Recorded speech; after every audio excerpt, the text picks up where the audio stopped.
Hello and welcome to one academy let's crack it. आप लोग के सामने 7 मिनट में मैं बहुत अच्छी ट्रिक्स लेके आ रही हूँ सब्जेक्ट वर्ब अग्रीमेंट की, जिसको बहुत इंपॉर्टेंट टॉपिक माना जाता है ग्रामर का। ग्रामर में अगर आपको बेस सेट करना है तो वो सब्जेक्ट वर्ब अग्रीमेंट से होता है। सब्जेक्ट को हमेशा वर्ब के साथ सामंजस्य में या अग्रीमेंट में बैठना पड़ता है। अगर आपका सब्जेक्ट सिंगुलर होगा तो क्रिया भी सिंगुलर होगी, और अगर सब्जेक्ट प्लूरल होगा तो क्रिया भी प्लूरल होगी। इस बात को आप लोग बिल्कुल अच्छे से याद रखेंगे। दूसरी चीज, अगर मैं सब्जेक्ट में मान लो कोई मेरे पास नाउन रखा है जो कि जनरली सब्जेक्ट होता है, अगर मैं नाउन में एस लगा देती हूँ तो वो हो जाता है plural. For example boys plural, girls plural. लेकिन अगर मैं किसी क्रिया में, एक्शन में, कर्म में एस जोड़ देती हूँ तो वो क्रिया बन जाती है सिंगुलर। बिल्कुल नाउन का उल्टा होता है। फॉर एग्जाम्पल वॉक्स, वॉक्स होगा सिंगुलर, टॉक्स होगा सिंगुलर। लेकिन अगर वॉक और टॉक की बात करूं तो वो होगा प्लूरल। ये बेस है, ये फाउंडेशन है। अब इसी बेस से रिलेटेड सब्जेक्ट वर्ब अग्रीमेंट के 7 रूल्स आप लोग के सामने ये रहे। पहला रूल, अगर आपके पास ऐसा पेयर हो कंजंक्शंस का, ईदर और, neither nor, not only but also, both and, ऐसे केस में जो क्रिया होती है वो हमेशा सेकंड वाले सब्जेक्ट के साथ अग्री करती है, और के बाद जो दूसरा सब्जेक्ट पड़ा होगा उसके साथ क्रिया सामंजस्य में बैठेगी। एग्जाम्पल देखिए, ईदर द बॉय और हिज पेरेंट्स। ईदर और रखा हुआ है। अगर ईदर और है, नीदर नॉर है, not only but also, both and में से कोई भी कंजंक्शन का पेयर रखा है तो आपकी जो भी क्रिया होगी, ये मेन क्रिया है और ये हेल्पिंग क्रिया है। ये जो हेल्पिंग क्रिया है ये हमेशा सेकंड वाले सब्जेक्ट के साथ जाएगी जो कि दूसरे वाले कंजंक्शन के साथ लगा है, और के साथ। पेरेंट्स क्या है? प्लूरल। अगर पेरेंट्स प्लूरल है तो क्रिया भी क्या होगी? प्लूरल। तो इसलिए हम लगाएंगे आर, पहला रूल। दूसरे रूल पे चलते हैं हम। अगर आपके दो सब्जेक्ट के बीच में ऐसे फ्रेजेस लगे हों, as well as, with, together with, accompanied by, along with, no less than, दो सब्जेक्ट के बीच में अगर ऐसे फ्रेजेस रखे हैं तो क्रिया हमेशा पहले वाले सब्जेक्ट के साथ अग्री करती है। यहाँ दो सब्जेक्ट कौन से हैं? एक तो टीम, और दूसरा सब्जेक्ट यहाँ पे क्या है? Coach, subject to. बीच में क्या लगा हुआ है? Along with. तो जो भी आप यहाँ पे क्रिया लगा रहे हैं वो किसके साथ जाएगी? पहले वाले फ्रेज के साथ जाती है जब ये चीजें प्रेजेंट होती हैं दो सब्जेक्ट के बीच में। टीम है सिंगुलर, अगर टीम सिंगुलर है तो क्रिया भी क्या होगी? क्रिया भी क्या होगी? सिंगुलर। और आपको पता है सिंगुलर क्रिया में क्या लगता है? एस लगता है, इसलिए क्या है यहाँ पे? विजिट्स। थर्ड रूल, अगर दो सब्जेक्ट एंड से कनेक्टेड है तो क्रिया हमेशा प्लूरल होती है।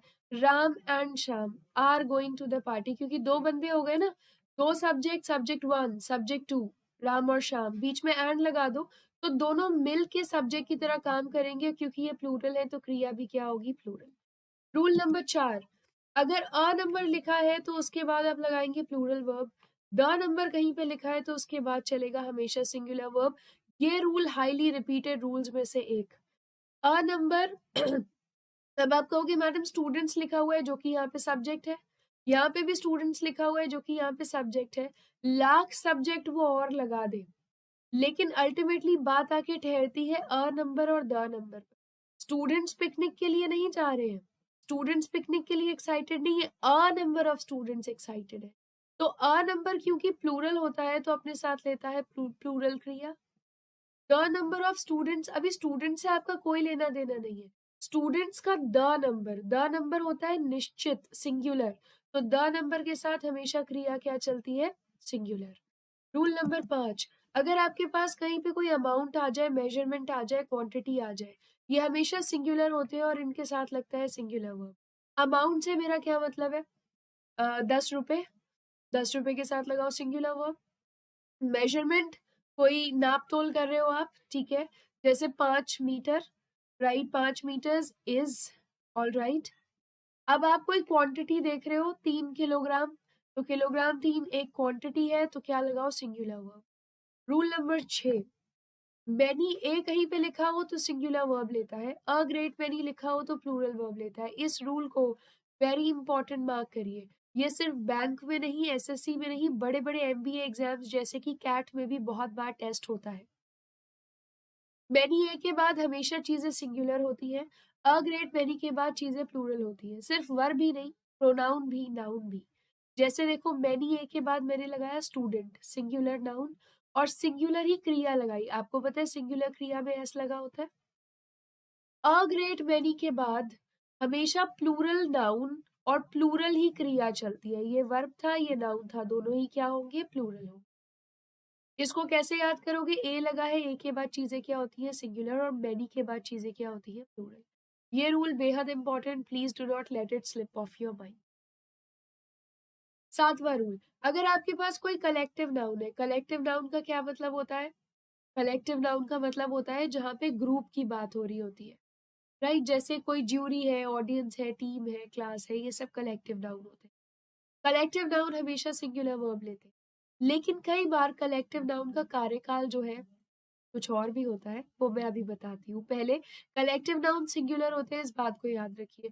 ज्यूरी क्या है? जजेस का एक ग्रुप है, उसने डिसीजन लिया है, तो ज्यूरी सिंगुलर है, कलेक्टिव नाउन है, इसके साथ सिंगुलर क्रिया और singular he pronoun, it's singular होता है, सिंगुलर प्रोनाउन होता है, ये सिंगुलर वर्ब हो गया, ठीक है?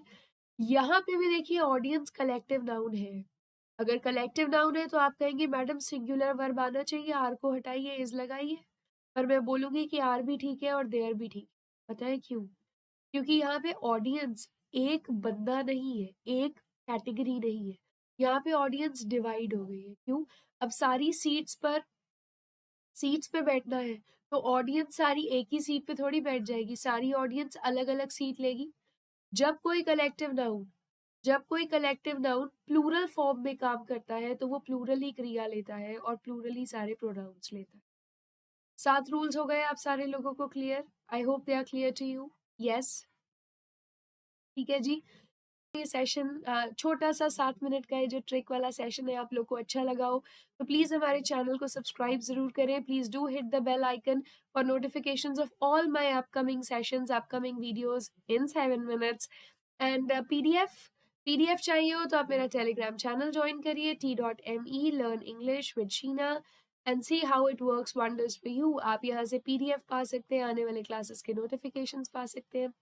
सेशन अच्छा लगा? Like, share and like as much as you can. See you next time. Meanwhile, keep reading, everybody. Bye bye.